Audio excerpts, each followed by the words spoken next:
fishing, it's in my soul.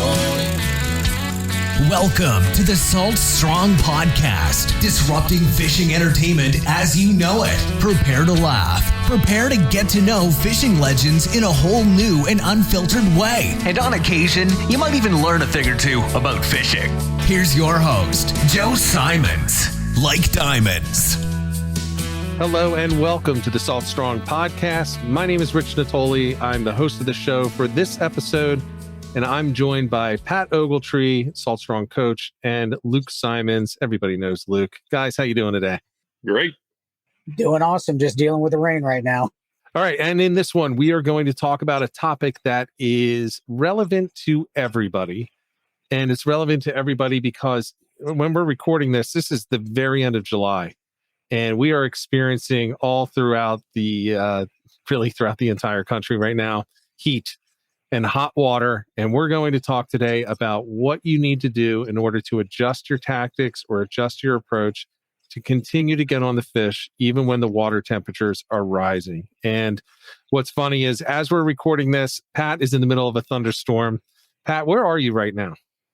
Right now, I'm in Central Florida. I'm on the east side. I'm a little town outside of Orlando.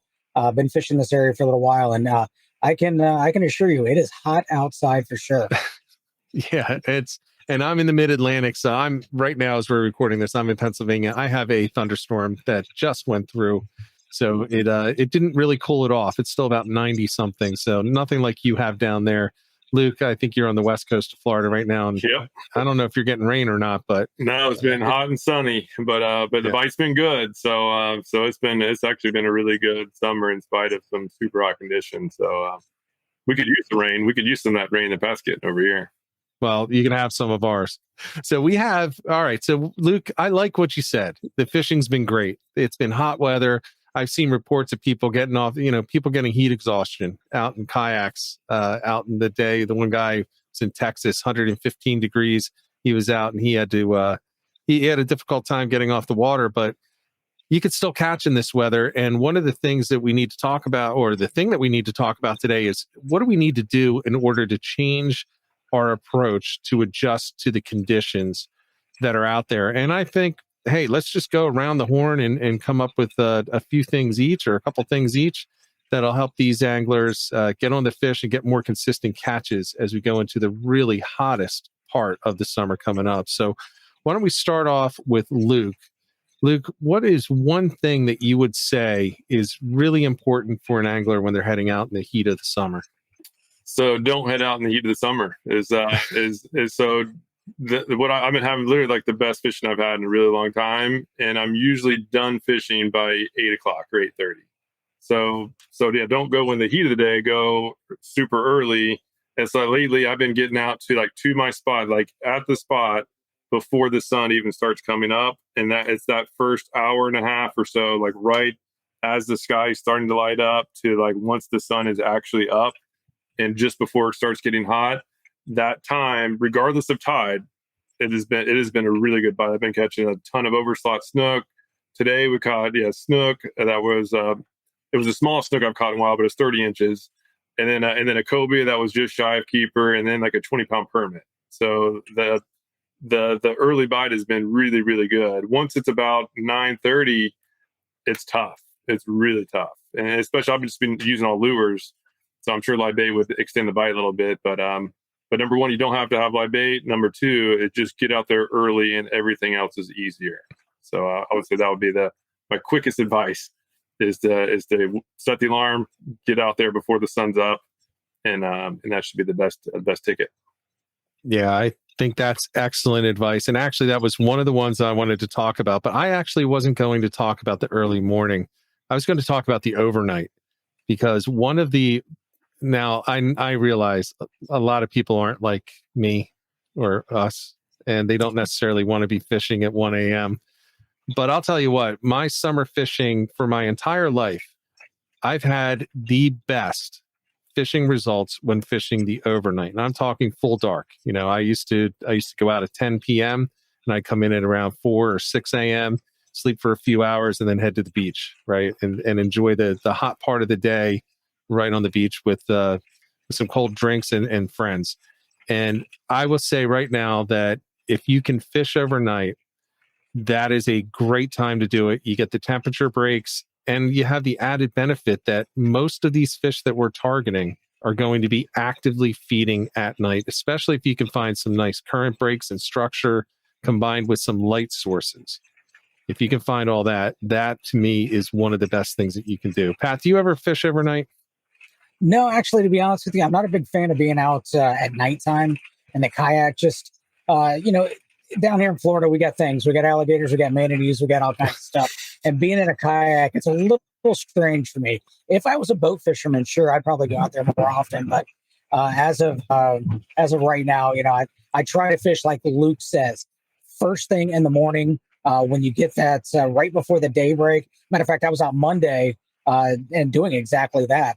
I lost an overslot snook and got on some trout before the sun was even up. And as soon as that sun got up, the bites really, really slowed down. Now you can still catch them when it gets hot, but things are a lot more difficult.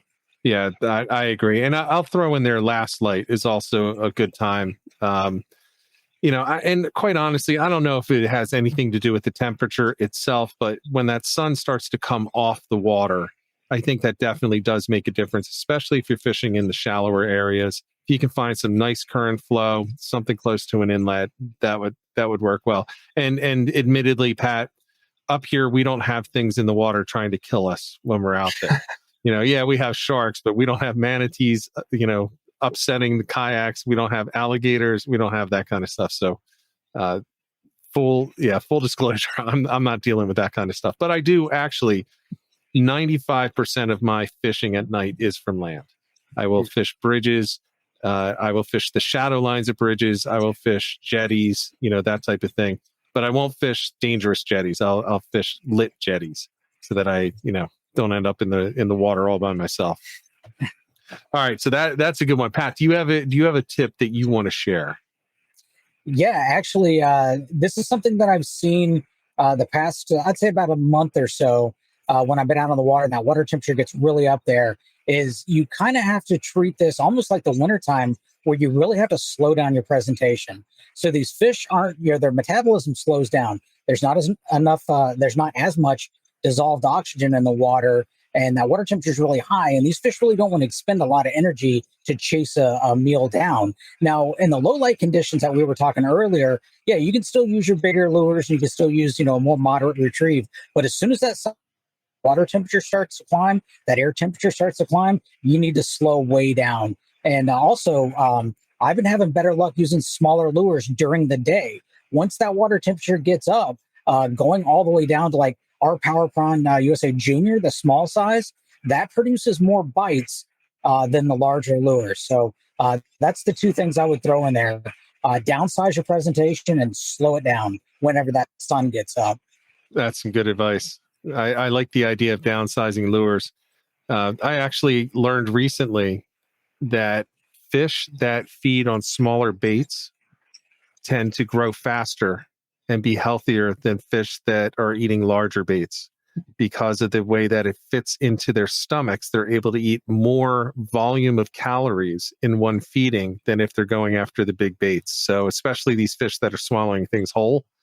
I was absolutely shocked. It was a marine biologist went through in details about that, and it makes sense. And especially if they don't want to be burning those calories in the hot weather, they're going to maybe be focusing on those smaller lures. So that's a really good tip. Very good tip. Yeah. And I've got a theory too that I haven't proven this, or this is just kind of things I've come across. I feel that a lot of fish, especially your slot size fish, not your big oversized, but they switch to maybe more of a crustacean type diet. And my thought is because it's easier to catch. They have to burn a lot more calories to chase down a finger mullet, but I see a lot of fish rooting around in the grass after shrimp, like Luke's holding up. So shrimp and crab imitations in the past month or so have actually been outproducing paddle tails and finfish. This is whenever the water warms up and the sun is out. Right. Now, Luke, you've been fishing a lot of that power prawn lately. Are you seeing the same thing? I've just been using I haven't even tested the paddle tails because the power prawn keeps working. So I haven't done a test, but I agree. It does seem and I've been fishing deeper reefs too. That's another tip, is to find deeper structure where the water is going to be just less hot. And so I've been fishing like 30 feet deep, and it's really tough to get a paddle tail that deep, just that tail. Although tails aren't big, but that's still just extra drag in the water. And so for me, it's just a lot easier to fish power prawns because it's a nice straight glide. Rig them on the Haas weedless football jig, so I can basically bounce right through the structure without getting snagged, and still have a good hookup ratio. And that, I mean, it's just been really good. It's to the point where like I don't want to do anything else. It's been a ton of fun. So that's a good endorsement. Yeah, and I have done. I guess I went out and filmed the Mulligan mini course, and that was the last time I used a paddle tail. That was a week ago. But same thing. I went out early and got on an oyster bar. There was a bunch of mullet on it, and so I was throwing the 4-inch Mulligan on a weighted hook, and then plucked off a couple snook and a redfish like during the tutorial. And again, had I been there an hour later, once the sun was up higher, I probably wouldn't have caught anything, because those fish would have been much more larger. They were actually, I had to kind of, I wasn't able to burn it through. I had to slow down and kind of bounce the bottom a little bit, but they were taking it. But again, I think as long as whether it's so far I've done testing on like paddle tails and shrimp, and it's rare where one will catch and the other one won't. It's more about the slowness of it. I think that shrimp does have an advantage if you're going slow, like what Pat was saying, where once that sun's up, you basically have to go, we call it low and slow, get on the bottom and do something slow. And it has an added bonus if it has a more lifelike silhouette and look, which is why I like the power prawn. They say it's the same exact silhouette as shrimp. So for me, that's my go-to. Like when it's hot or the water's clear and I have to go slow, that power prawn's been really tough to beat. Yeah, I've been using shrimp patterns. The power prawn is what I'm using typically. I actually prefer that over the gulp shrimp. I love the action on the power prawn, and to make up for the non-scented part of it, or it's not sitting in juice, I just put a scent on there. Dr. Juice, Smelly Jelly, or Procure on there, and it makes me feel like at the very least it's covered up the scent from my hands or whatever I was touching, or the tackle bag. But I've been using that, and what's funny is I find that it works really well. The shrimp works really well in the really hot part of the summer when we do not have shrimp in the area. It just bangs the fish. And, I switch over to that. And I actually don't use paddle tails very often in the summer at all. It's usually a spring and definitely a spring and a fall thing for me. So I like that idea. The slow presentation to me is really interesting. Because you also see a lot of people moving over to natural baits and cut baits in the heat. And I don't know that I would say that is a tactic I would recommend. However, I think that it does maybe coincide with the lack of movement, the slow movement. If you're throwing out a natural bait, a lot of people are just bait and wait. They toss it out and wait. So that's as slow as you can get. And I think that might be the reason for it. But I haven't noticed much of a difference between when I'm actively working a natural bait versus an artificial at all. I haven't seen the naturals outperforming. It's a risky move. I mean, I think if you know where the fish are and you know they're lethargic, it's hard to beat soaking like a cut ladyfish or cut pinfish or something when you know the fish are there. But if you don't know the fish are there, now you might be just sitting there in 20 minutes in a total dead zone. So right. I don't recommend, even though I guess my biggest problem when I started saltwater fishing is that I would only do live bait because that's what like the guides were doing. That's what like the pros were doing. And so I thought, okay, if I need to be doing that because they're doing it, the reason why it works so great for them is because they know where the fish are. Like they're on the water every day and they know, okay, the fish are going to be like that 10-foot span around that point. Yeah. They're going to be there and cast near the trees and wait, and you're going to catch something. If you don't know what 10-foot span to target, then there's a good chance you're going to be sitting in a dead zone. So that's why I personally do, and I personally recommend to use lures for people who don't fish every day, because with lures you can just cover more water, and you're going to have much higher odds of stumbling upon some really good 90-10 zones. You can identify spots from maps and be fairly accurate, but it's never going to be perfect. But if you're getting good at like reading maps and knowing the type of spot to fish, like using smart spots, for instance, not all those spots are going to be perfect because fish move around. But 3 out of 5 will be good. And then if you're doing lures, you at least can hit all 5. And now 3 of those zones are going to hold a bunch of fish. It's just really a numbers game.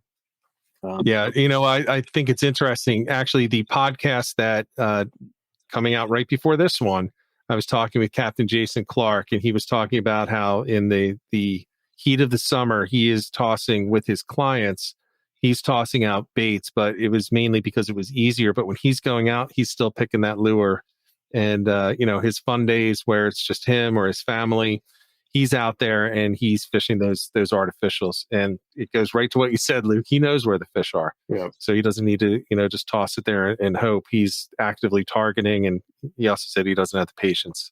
Yeah. Or if like a lot of people go on like a weekend trip or something, this is what I used to do as well, where I would fish the first day with lures, cover a bunch of area, and then you can see where a lot of life is, especially if you catch some good fish, knowing that there's going to be more there in many cases, and then go back the second day, and now you know the specific areas that are holding the most life, and then you can cut bait. But to go out and just cut bait fish out of the blue, it's kind of a risky move because you could just be sitting in a spot that just doesn't have fish, and no matter what you're throwing, won't work. Right. Now, there's one topic I think we need to bring up because this is always a big topic throughout the entire year, but you really start to see it once you get into the heat of the summer. And Luke, I think this is part of the reason why you're fishing 30 feet deep and you're going to some of those reefs. The dissolved oxygen level is one of the big reasons that it gets more complicated to catch fish in the summertime. And the whole principle behind it is the warmer the water, the less dissolved oxygen it can hold in it. So, and I believe, if you look at water temperatures that are around 80 degrees versus water that's 30 degrees or not 30 degrees, 35 degrees, the dissolved oxygen is halved once it gets up to 80 degrees. And we're talking right now, let's just talk New Jersey. So let's go real far north. 80-degree water temperatures in the backwaters up here. I'm seeing 94s, 93s, 92 in Pamlico Sound in North Carolina. Pat, how hot is the water where you were fishing? It's in the 90s, but in South Florida, down further below Luke, it's 93, 94, 95 degrees. It's really, really hot. It's one of those days where you don't want to get splashed by the water because it's not going to help. It still feels better because it's hotter in the air. Yeah, it's much hotter outside. Promise that. That's true. Not up here. Up here, I'm still good. I'm still 90-degree weather and 80-degree, 82-degree water. So it's a little bit of a relief. But that dissolved oxygen becomes a big factor, and that brings, Luke, you had mentioned depth. I'm also going to put in there current. The current is also going to help with the dissolved oxygen. And one of the things that means is get out of those stale water areas, like some of the really protected flats. If you don't have the current going through there, bringing in new oxygen into the water and hopefully decreasing the water temperature on the incoming tide, that's not a recipe for success. Sitting up in a protected flat in a cove is not always going to work out well. Now, it doesn't mean that there aren't fish there. It doesn't mean that you can't catch fish there. But if you're really out there searching and trying to set the pattern for the day, that's probably not the first place that I'm going to look. Pat, what do you think about that? Yeah, actually, it's funny you mentioned that. This past report, the report that I was working on right now, it should be coming out Thursday for our insiders. What you just said was exactly the scenario. So I was working on a flat, and what was happening was this was an area I've never been to before. So I'm just hunting. I'm just looking for stuff. As soon as I went behind the island that was on the opposite side of the wind, nothing. There was no bait. There was no predators, no signs of activity. Where it all was between two islands that had wind that was blowing through. It created a choke point. And the area that I was fishing was non-tidal. The only thing that creates current is the wind, and that's exactly where these fish were. They were in between the two islands where that wind was blowing through, and everything caught that day was right there. Yeah, and it makes sense. Think about the exchange of the oxygen from the wind. if you can find riffles and chop, that will also add and introduce more oxygen into the water. Also, vegetation will as well. That's one of the big reasons why every year you get west of the Mississippi, you get the hypoxia, you get all the dead loss of all the fish. And it's because you have all that sediment coming out, all that bio-rich nutrients coming into the water, and it kills everything. And then the algae comes in, and the algae just sucks the air out of the water. So if you see algae, get away. That's not going to be a good spot. Definitely not going to be a good spot. But the other thing is you have to understand the species that you're looking for. Are they going to be more sensitive? When are they going to get sensitive? A lot of people talk about the active feeding temperature for certain species is between X and Y.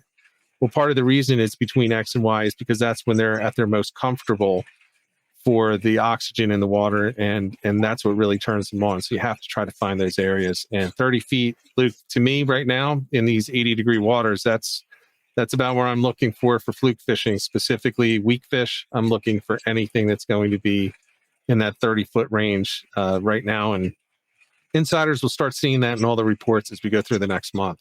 Yeah, and I think a lot of it's relative too. So like I'm one of those people that I don't ever look at the temperature. Like I literally have no idea what the temperature is. I got fishing with Justin, and he was like, "Hey, what's the temperature?" And I was like, "Dude, I don't even know where to find it on the depth finder.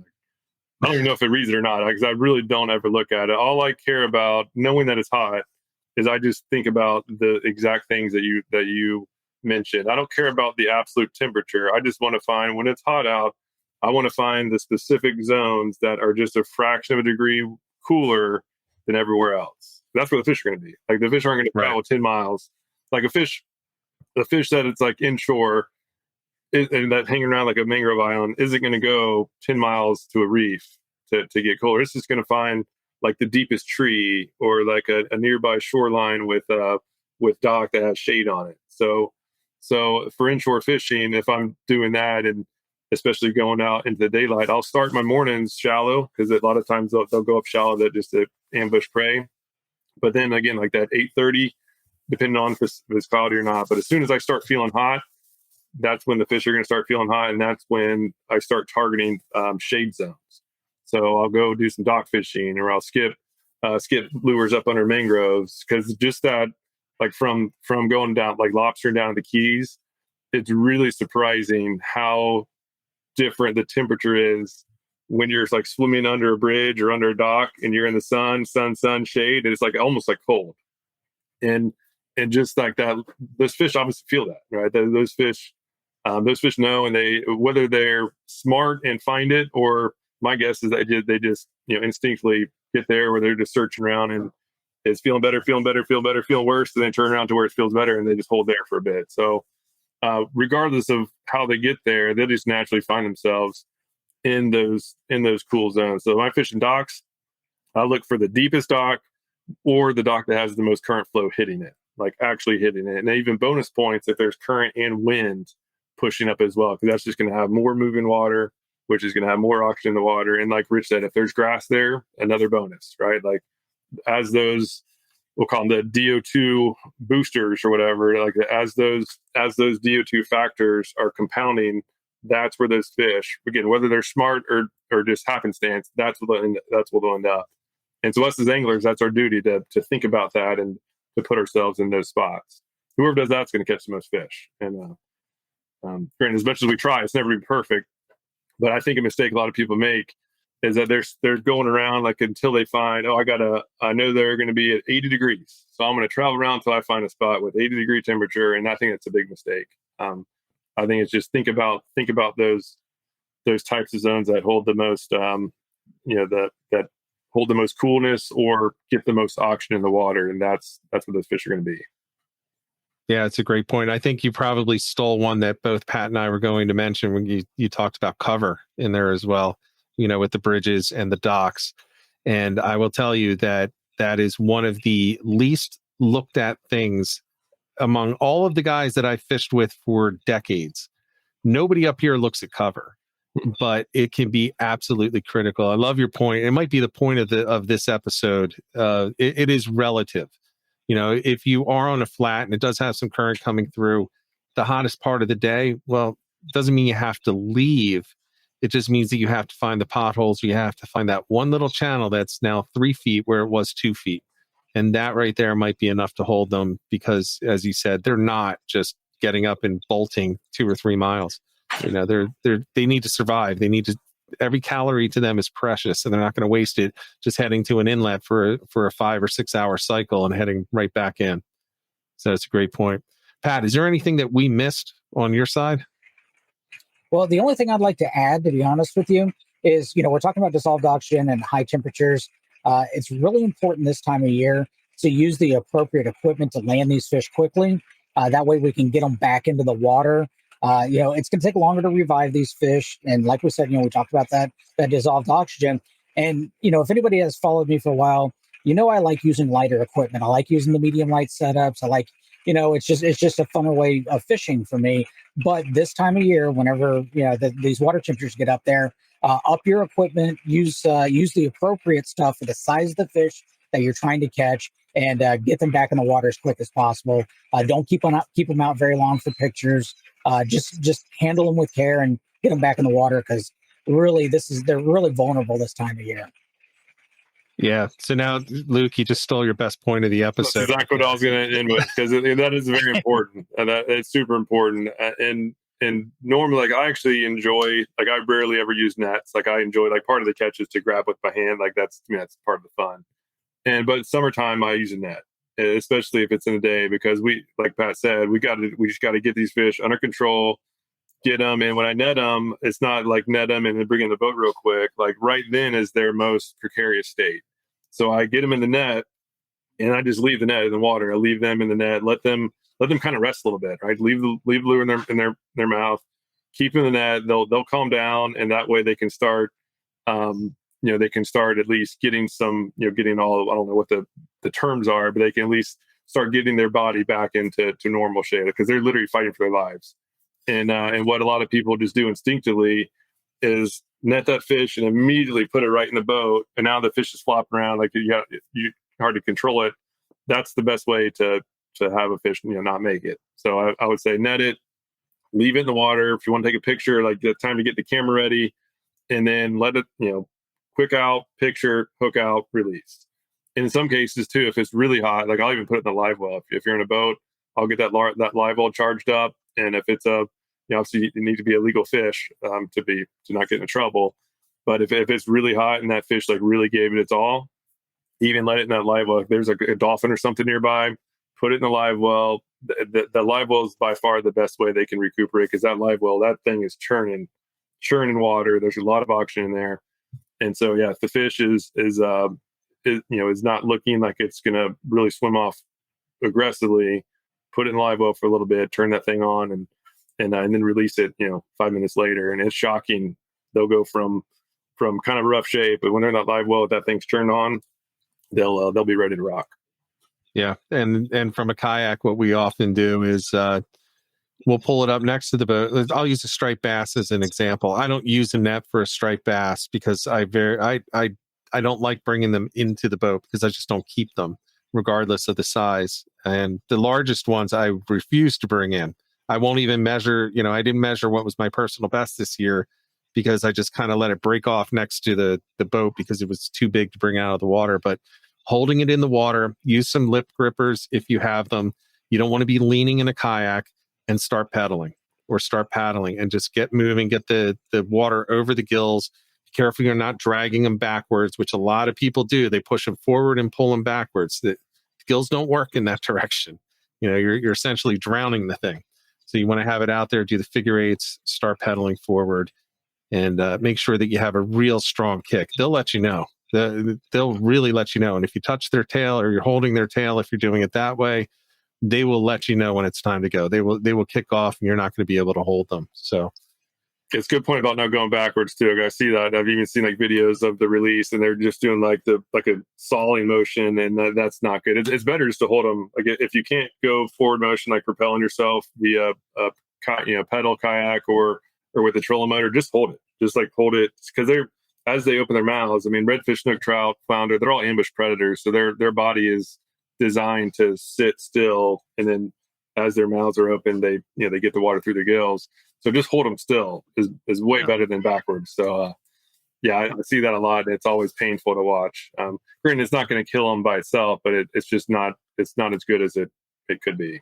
Yeah, it's just not the best way to do it. So, and I honestly, I think a lot of people just don't know. They just don't realize. Oh, 100%. Yeah, nobody's doing it on purpose. The heart's in the right spot. It's just a better way to do it is get the kayak or the boat moving. I know a lot of guys who will hang over the side of their boat and just use the trolling motor, and they'll be hanging down there off the gunnel, just dragging the fish through the water at a slow pace, just enough to keep the water flowing. And then they let it kick off, nice and strong, nice and safe. And that, I think, is probably the best spot to end this episode on. So, Luke, Pat, thank you for coming on. Everyone, it's hot out there, so stay safe on the water, but make sure you don't use this as an excuse to not hit the water. Just adjust your tactics, adjust your approach, get out early in the morning, do some overnight, slow down those baits, and get out there, get on the water, and get some tight lines. 'Cause fishing, it's in my soul, it was pain.